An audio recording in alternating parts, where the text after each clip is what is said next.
Bonjour à tous, le jour se lève. Qu'adviendra-t-il de cette journée? Nous ne le savons pas. La seule chose que nous savons, c'est que nous pouvons au moins avoir des intentions.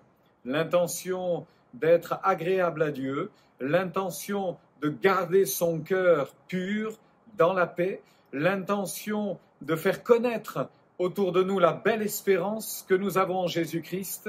Ceci, nous pouvons plus ou moins le planifier pour la journée et pourquoi pas pour la semaine qui vient et les jours qui suivront. Je vous rappellerai tout de même que notre monde est inutile de beaucoup s'étendre là-dessus, vous le savez tellement mieux que moi. Le monde dans lequel nous vivons n'a sans doute jamais été aussi incertain qu'aujourd'hui. Quand nous regardons effectivement la situation de notre monde actuel, nous sommes tellement décontenancés.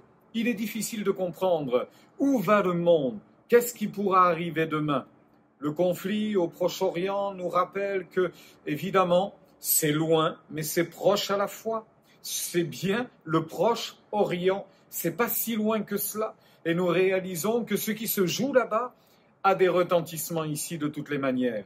Je voudrais vous rappeler ce que l'Écriture nous enseigne. Il y a des événements que nous ne pouvons pas prévoir. Il y a des situations qui arrivent subitement, mais rien n'échappe à la main de Dieu. Vous vous souvenez ce qui s'est passé du temps du déluge de Noé? La Bible dit que du temps de Noé, les hommes mangeaient, buvaient, se mariaient leurs enfants, et tout d'un coup le déluge est tombé. Je voudrais quand même vous rappeler que Dieu a pris le temps de prévenir au moins ceux qui habitaient pas très loin d'où habitait Noé. Parce que dans la construction de l'arche, il y en a eu pour des dizaines d'années, où les gens ont pu se poser la question, mais Noé, que fais-tu? Mais Noé, qu'est-ce que tu es en train de construire? Mais la Bible nous dit, et je voulais vous le rappeler tout de même ce matin, à un moment donné, Dieu a fermé la porte. Aujourd'hui, nous sommes encore dans le temps de la grâce, la porte est ouverte. Nous sommes encore dans un temps béni où Dieu sauve, parce que la porte est ouverte. Un jour, la porte sera fermée. Et nous pouvons craindre, bien évidemment, que ce jour n'arrive vite. Regardez les événements comme ils s'emballent. Regardez comme le monde politique, économique est tellement inquiet. Oh, regardez et regardons autour de nous pour voir l'inquiétude qui grandit et qui monte encore. Alors nous sommes dans une situation quelque peu paradoxale. Il nous faut, d'un moment, comme dit l'apôtre Pierre, travailler à l'œuvre du salut pour hâter la venue de Jésus, mais bénir Dieu pour ce temps de patience que Dieu accorde à l'humanité encore.